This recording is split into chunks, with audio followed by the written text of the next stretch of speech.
আব্বা হ্যাঁ কি বাসাও বাজারে কি বাসাও হ্যাঁ কই কি বাসাও হ্যাঁ কই কি বাসাও হ্যাঁ কি করছো বুদা করছি হালা কই কি বাসাও হ্যাঁ কি বাসাও আচ্ছা চা দিছে না হ্যালো হ্যালো সোহেল হ্যাঁ কও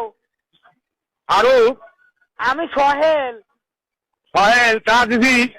তো দেয় নাই দেয় নাই মুখটা সকালে যাইবে না ফোন দেবো না বুধার বাল কইতে মুখটা আব্বা মানে টাকার কথা জানাই না কত দেখি হ্যাঁ হ্যাঁ বোঝা যায় না কিছু খালা হ্যাঁ সুদা হালা আমার কথা বোঝে না কইতেছি কানা দেওয়ার কথা মুখটার আব্বা না টাকার কথা হ্যাঁ আমি যদি একটা মাছ শুধু নোটিশ হওয়ার এ কলে কইতেছি যে মুখটার আব্বা না বিলাল টাকার কথা কোনটা ওই টাকা পাঠাইছি আমি তুই কি চা পাঠাইছি হ্যাঁ